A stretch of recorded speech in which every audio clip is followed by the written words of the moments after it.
So I'm not really sure how I'm going to position this video.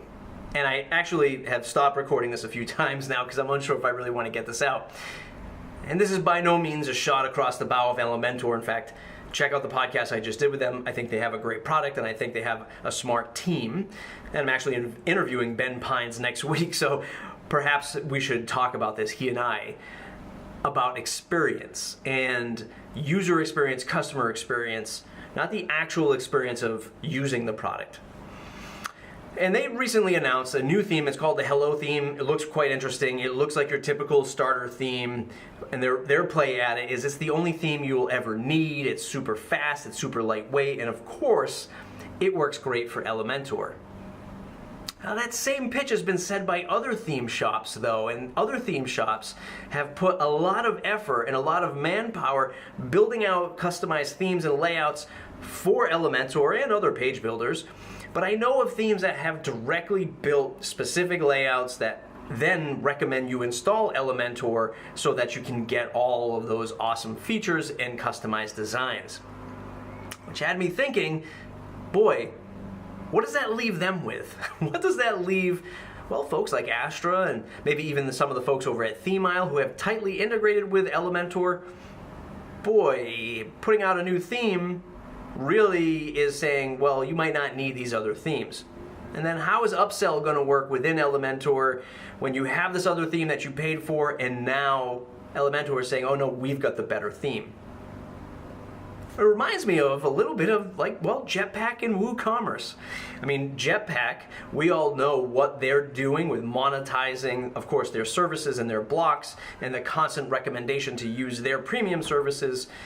And then WooCommerce does the same thing, especially if you have another theme in there. It says, oh, we've got the storefront theme. Boy, this would be the best theme for you to build on.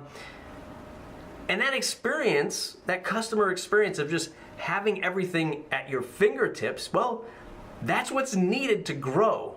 And this is what I've been saying for years now in terms of like Jetpack.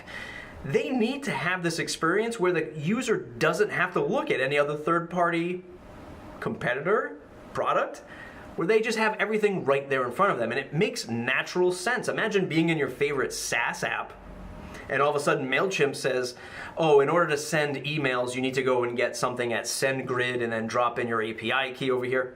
Just not going to happen, right? Imagine being at any other web host and all of a sudden them saying, well, oh, you're going to need something from AWS to hook in to store your actual files. We just do this one little component.